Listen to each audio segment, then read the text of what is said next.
Super ಆಗಿದೆ. ನಮಸ್ತೆ ಎಲ್ರಿಗೂ, ಹೇಗಿದ್ದೀರಿ? ಇವತ್ತೊಂದು ಸ್ಪೆಷಲ್ ಮೊಟ್ಟೆ ರೆಸಿಪಿ, ಬಾಯ್ಲ್ಡ್ ಎಗ್ಗಿಂದ ಸೂಪರ್ ಆದಂಥದ್ದು ಬುರ್ಜಿ. ಇದು ಚಪಾತಿ, ಪೂರಿಗೆ, ರೊಟ್ಟಿಗೆಲ್ಲ ಸೂಪರ್ ಆಗ್ತದೆ, ಪರೋಟಕ್ಕೆ, ಹಾಗೆಯೇ ಅನ್ನಕ್ಕೂ ಸೈಡ್ ಡಿಶ್ ಆಗಿ ಸೂಪರ್ ಆಗ್ತದೆ. ಹಾಗೆಯೇ ಸ್ಪೆಷಲ್ ಬಾಯ್ಲ್ಡ್ ಬುರ್ಜಿ ಅಂತಲೇ ಹೇಳ್ಬೋದು. ಬನ್ನಿ ಸ್ಟಾರ್ಟ್ ಮಾಡುವ ಇವತ್ತಿನ special boiled egg bhurji.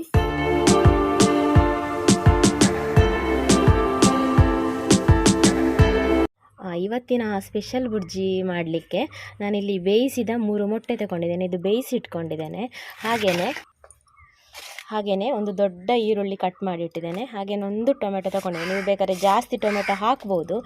Tomato ಜಾಸ್ತಿ ಹಾಕಿದರೆ ಸ್ವಲ್ಪ ಗ್ರೇವಿ ಥರ ಆಗ್ತದೆ, ಅದಕ್ಕೆ ಒಂದು ದೊಡ್ಡ ಈರುಳ್ಳಿ ಜಾಸ್ತಿ ಹಾಕಿದ್ದೇನೆ, ಟೊಮೆಟೊ ಕಡಿಮೆ ಹಾಕಿದ್ದೇನೆ. ಮತ್ತೆಲ್ಲ ಮಸಾಲೆಯನ್ನು ಮಾಡುವಾಗ ಹೇಳ್ತೇನೆ.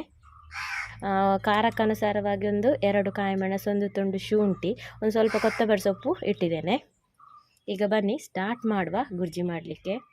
ಒಗ್ಗರಣೆ ಮಾಡುವ ಮೊದಲು ಸ್ವಲ್ಪ ಇಲ್ಲಿ ಮಸಾಲೆಯನ್ನು ಕುಟ್ಟಿ ಇಡಬೇಕು. ಅಂದರೆ ನೀವು ಮಿಕ್ಸಿ ಜಾರಿಗೆ ಹಾಕಿದರೂ ಆಗ್ತದೆ, ಅಥವಾ ಈ ರೀತಿ ಕುಟ್ಟಿ ಇಟ್ಟರೂ ಆಗ್ತದೆ. ಎಂತ ಗೊತ್ತುಂಟಾ, ಒಂದು 2 ಕಾಯಿಮೆಣಸು, ಖಾರ ಕಡಿಮೆ ಆದರೂ 1 ಹಾಕ್ಕೊಳ್ಳಿ. ಹಾಗೆಯೇ ಒಂದು ತುಂಡು ನೋಡಿ ಶುಂಠಿ, ಹಾಗೆಯೇ ಸ್ವಲ್ಪ ಕೊತ್ತಂಬರಿ ಸೊಪ್ಪು. ಇದಕ್ಕೆ ಶುಂಠಿ ಬೆಳ್ಳುಳ್ಳಿ ಪೇಸ್ಟ್ ಹಾಕಬಾರ್ದು. ಮೊಟ್ಟೆ ಬುರ್ಜಿ ಎಲ್ಲ ಮಾಡುವಾಗ ಅಷ್ಟೊಂದು ಬೆಳ್ಳುಳ್ಳಿ ಫ್ಲೇವರ್ ಅಷ್ಟೊಂದು ಒಳ್ಳೆಯದಾಗೋದಿಲ್ಲ ನನಗೆ. ಇನ್ನು ನಿಮಗೆ ಅದೇ ಇಷ್ಟ ಆದರೆ ಹಾಕ್ಕೊಳ್ಳಿ. ಇದಕ್ಕೆ ಹಾಕ್ಕೊಳ್ಳಿ, ಅಥವಾ ಚಾಪರಲ್ಲಿ ಹಾಕಿ. ತುಂಬ ಪೇಸ್ಟ್ ಥರ ಆಗಬಾರ್ದು. ಮಿಕ್ಸಿಯಲ್ಲಿ ಹಾಕೋದಾದ್ರೂ ನೀವು ನೀರು ಹಾಕಬಾರ್ದು, ಅದೇ ಹಾಗೇ ಡ್ರೈ ಆಗಿ ಪುಡಿ ಮಾಡಬೇಕು. ಇಲ್ಲಾಂದರೆ ಈ ರೀತಿ ಗುದ್ದಿಕೊಳ್ಬೇಕು. ನೋಡಿ, ಈ ರೀತಿ ಪುಡಿ ಆಗಬೇಕು. ಜಾಸ್ತಿ ಪೇಸ್ಟ್ ಥರ ಮಾಡಿದರೆ ಅದು ಗ್ರೇವಿ ಥರ ಆಗ್ತದೆ. ಬುರ್ಜಿ ಆವಾಗಲೂ ಡ್ರೈ ಆಗಿರಬೇಕು, ಆವಾಗಲೇ ಒಳ್ಳೆಯದಾಗೋದು. ನಿಮಗೆ ಗ್ರೇವಿ ಬೇಕಾದರೆ ಮಾಡಿ, ಪರವಾಗಿಲ್ಲ. ನೋಡಿ, ಈ ರೀತಿ ಮಾಡಿದ್ದೇನೆ ನಾನು.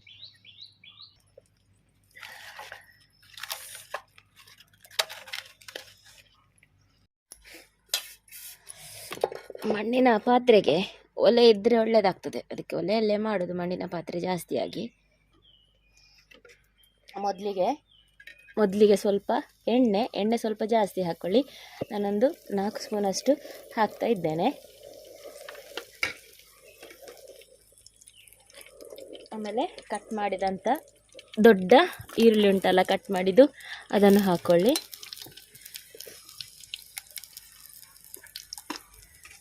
ಈರುಳ್ಳಿ ಸ್ವಲ್ಪ ಫ್ರೈ ಆಗಲಿ.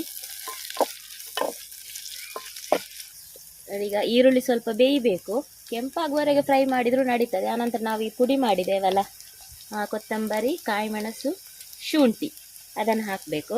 ಅದನ್ನು ಹಾಕಿ ಇದರ ಸ್ವಲ್ಪ ಹಸಿ ವಾಸನೆ ಹೋಗುವವರೆಗೆ ಮಿಕ್ಸ್ ಮಾಡಬೇಕು. ಆವಾಗ ಈರುಳ್ಳಿ ಕೂಡ ಸ್ವಲ್ಪ ಫ್ರೈ ಆಗ್ತದೆ. ಇವಾಗಲೇ ಒಳ್ಳೆ ಪರಿಮಳ ಬರ್ತಾ ಉಂಟು. ಹೀಗೆ ಮಾಡಿದರೆ ಒಳ್ಳೆ ಪರಿಮಳ, ಆಯಿತಾ? ನಾನು ಜಾಸ್ತಿಯಾಗಿ ಹೀಗೇನೆ ಮಾಡೋದು. ಇವಾಗ ತಳ ಹಿಡಿಲಿಕ್ಕೆ ಬಿಡಬೇಡಿ. ಸ್ವಲ್ಪ ಫ್ರೈ ಆಗುವಾಗ ಒಂದು ಟೊಮೆಟೊ ಉಂಟಲ್ಲ, ಕಟ್ ಮಾಡಿದ್ದು, ಅದನ್ನು ಹಾಕ್ಕೊಳ್ಳಿ.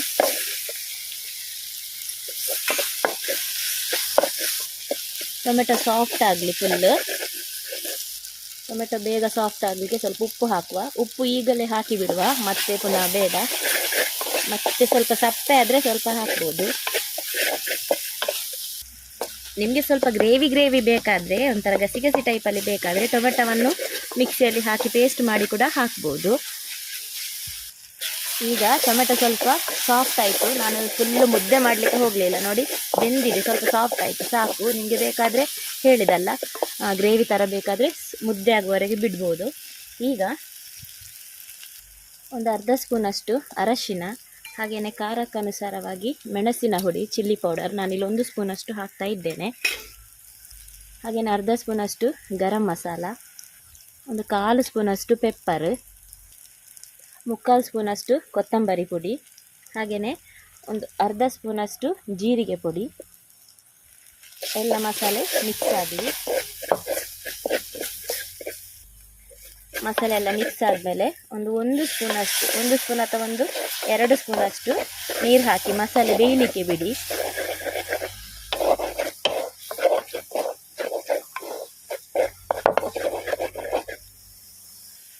ಅದು ಮಣ್ಣಿನ ಪಾತ್ರೆ ಆದ್ದರಿಂದ ಸ್ವಲ್ಪ ಡ್ರೈ ಆಗಿ ಬಂತು, ಹಾಗಾಗಿ ನೀರು ಹಾಕಬೇಕಾಯಿತು. ನೀವು ನಾನ್ ಸ್ಟಿಕ್ಕಲ್ಲೆಲ್ಲ ಮಾಡೋದಾದರೆ ನೀರು ಹಾಕಬೇಕು ಅಂತ ಇಲ್ಲ. ಈಗ ಇದು ಡ್ರೈ ಆಗಬೇಕು. ಮಸಾಲೆ ಇಷ್ಟು ಹದಕ್ಕೆ ಬರಬೇಕು ನೋಡಿ, ಈ ರೀತಿ ಡ್ರೈ ಆಗಬೇಕು, ಆಯಿಲೆಲ್ಲ ಸಪ್ರೇಟ್ ಆಗಬೇಕು, ಸೈಡಿಗೆ ಬಿಡಬೇಕು. ಇಷ್ಟು ಡ್ರೈ ಆಗಿ ಬಂದರೆ ಮಾತ್ರ ಟೇಸ್ಟ್ ಆಗೋದು. ನೋಡಿ, ನೀವು ಗ್ಯಾಸನ್ನು ಆದರೆ ಲೋ ಫ್ಲೇಮಲ್ಲಿ ಇಡಿ. ನಾನು ಸ್ವಲ್ಪ ಬೆಂಕಿಯನ್ನು ಕಡಿಮೆ ಮಾಡಿದ್ದೇನೆ. ಈಗ ಇಷ್ಟು ಡ್ರೈ ಆದಮೇಲೆ ಒಂದು ಬೇಯಿಸಿದ ಮೊಟ್ಟೆ ತಗೊಳ್ಳಿ. ಈ ರೀತಿ ಇದುಂಟಲ್ಲ ತುರಿದು, ಅದರಿಂದ ಹೀಗೆ ತುರ್ಕೊಳ್ಳಿ.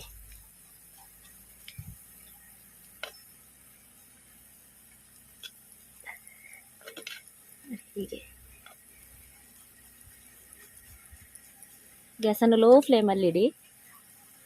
ಗ್ರೇವಿ ಥರ ಇದ್ದರೆ ಪರವಾಗಿಲ್ಲ, ಅಥವಾ ಎಣ್ಣೆ ಜಾಸ್ತಿ ಇದ್ದರೂ ತಳ ಹಿಡಿಯುತ್ತೆ. ನಾನು ತಳ ಹಿಡಿತದೆ ಅಂತ ಇಲ್ಲಿ ಇದು ಮಾಡಿದ್ದೇನೆ, ಬೆಂಕಿಯನ್ನು ಕಡಿಮೆ ಮಾಡಿದ್ದೇನೆ. ನೀವು ಬೇಕಾದ್ರೆ ಮೊದಲು ಇದನ್ನು ತುರಿದುಕೊಂಡು ಕೂಡ ಇಡ್ಬೋದು ಮೊಟ್ಟೆಯನ್ನು.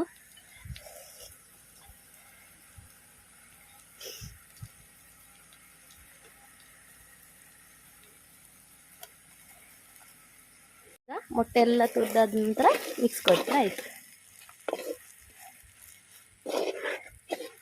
ನೋಡಿ. ಅದಕ್ಕೆ ನಾನು ಡ್ರೈ ಬರಬೇಕು ಅಂತ ಹೇಳಿದ್ದು. ಗ್ರೇವಿ ಆದರೆ ಉಂಟಲ್ಲ ಒಂಥರ ಪಿಚಿಡಿ ಆಗ್ತದೆ ನೋಡಿ. ಈ ರೀತಿ ಬರಬೇಕು, ಡ್ರೈ ಆಗಿ. ಮೊಟ್ಟೆ ಹಾಕಿದ ಮೇಲೆ ಜಾಸ್ತಿ ಏನು ಇದು ಮಾಡಬೇಕು ಅಂತಿಲ್ಲ, ಅದು ಬೆಂದಿರ್ತದಲ್ಲ ಆಲ್ರೆಡಿ. ಈಗೆಲ್ಲ ಕೊನೆಗೆ ಸ್ವಲ್ಪ ಕೊತ್ತಂಬರಿ ಸೊಪ್ಪು ಉದುರಿಸಿ ಮಿಕ್ಸ್ ಕೊಟ್ಟರೆ ಆಯಿತು. ಸೂಪರ್ ಆದಂಥ egg bhurji, boiled egg bhurji ready ಆಯಿತು. ಇಲ್ಲ ಸರ್ವ್ ಮಾಡುವ.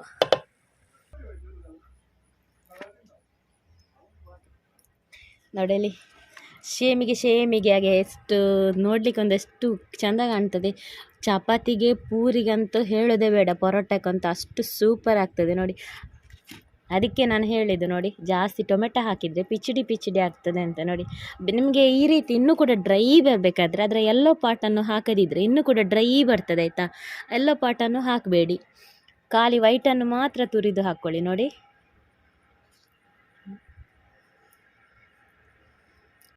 ಬುರ್ಜಿ ಇಸ್ ರೆಡಿ ನೋಡಿ. ಒಳ್ಳೆ ಪರಿಮಳ ಬರ್ತಾ ಉಂಟು. ನಾನು ಟೇಸ್ಟ್ ಮಾಡ್ತೇನೆ.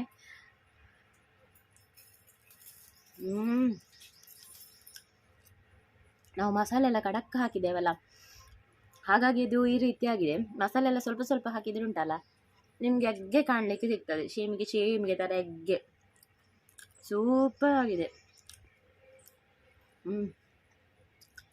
ಒಂದು ಅನ್ನ, ನಮಗೆ ಚಪಾತಿ ಪೂರಿ ರೊಟ್ಟಿಗಿಂತ ನಾವು ಜಾಸ್ತಿಯಾಗಿ ಊಟ ಮಾಡೋದಲ್ಲ, ಒಂದು ಅನ್ನ ಹಾಗೆಯೇ ಅದಕ್ಕೊಂದು ಟೊಮೆಟೊ ಸಾರು ಮತ್ತು ಇದಿದ್ದರೆ 1 ಬಟ್ಟಲು ಊಟ ಮಾಡುವವರು ಗ್ಯಾರಂಟಿ 2 ಬಟ್ಟಲು. ಇನ್ನೊಂದು, ಮೊಟ್ಟೆ ತಿನ್ನದವರು ಕೂಡ ತಿಂತಾರೆ, ಅಷ್ಟೊಂದು ಸೂಪರ್ ಆಗಿದೆ. ಹಸಿ ಮೊಟ್ಟೆ ಹೊಡೆದು ಮಾಡೋದಕ್ಕಿಂತಲೂ ಹೀಗೆ ಮಾಡಿದರೆ ಸಖತ್ತಾಗಿರ್ತದೆ. ಒಮ್ಮೆ ಟ್ರೈ ಮಾಡಿ, ನೀವು ಖಂಡಿತ ಟ್ರೈ ಮಾಡಲೇಬೇಕಾದಂಥ ಒಂದು ರೆಸಿಪಿ. ಸೂಪರ್ ಆಗಿದೆ ನೋಡಿ. ಆಯಿಲ್ ಏನು ಕಡಿಮೆ ಆಗಲಿಲ್ಲ ನೋಡಿ, ಎಲೆಯಲ್ಲೆಲ್ಲ ಆಯಿಲ್ ಇದೆ ನೋಡಿ. ಪಸೆ ಉಂಟು, ಕರೆಕ್ಟಾಗಿದೆ ಆಯಿಲೆಲ್ಲ. ಇನ್ನೂ ಜಾಸ್ತಿ ಹಾಕ್ಬೋದು, ಆದರೆ ಮಸಾಲೆ ಕಡಿಮೆ ಮಾಡಿದ್ರು ಉಂಟಲ್ಲ ಸ್ವಲ್ಪ ಡ್ರೈ ಆಗಿ ಬರ್ತದೆ. ಅದಕ್ಕೆ ನಾನು ಹೇಳಿದ್ದು ಟೊಮೆಟೊ ಎಲ್ಲ ಜಾಸ್ತಿ ಹಾಕಿದರೆ ಇನ್ನೂ ಬಿಜಿ ಆಗ್ತದೆ. ಸೂಪರ್ ಆಗಿದೆ. ಆಯ್ತು, ಹಾಗಾದರೆ ಇವತ್ತಿನ ಈ boiled egg recipe, boiled egg bhurji ನಿಮಗೆಲ್ಲ ಇಷ್ಟ ಆಗಿದೆ ಅಂತ ಭಾವಿಸ್ತೇನೆ. ಇಷ್ಟ ಆಗಿದ್ರೆ ಒಂದು ಲೈಕ್ ಮಾಡಿ ಆಯಿತಾ. ಹಾಗೆಯೇ ನಾನು ಸಿಗ್ತೇನೆ ನಿಮಗೆ ಮುಂದಿನ ವೀಡಿಯೋದಲ್ಲಿ. ಅಷ್ಟೇ ತನಕ take care, bye. Thanks for watching.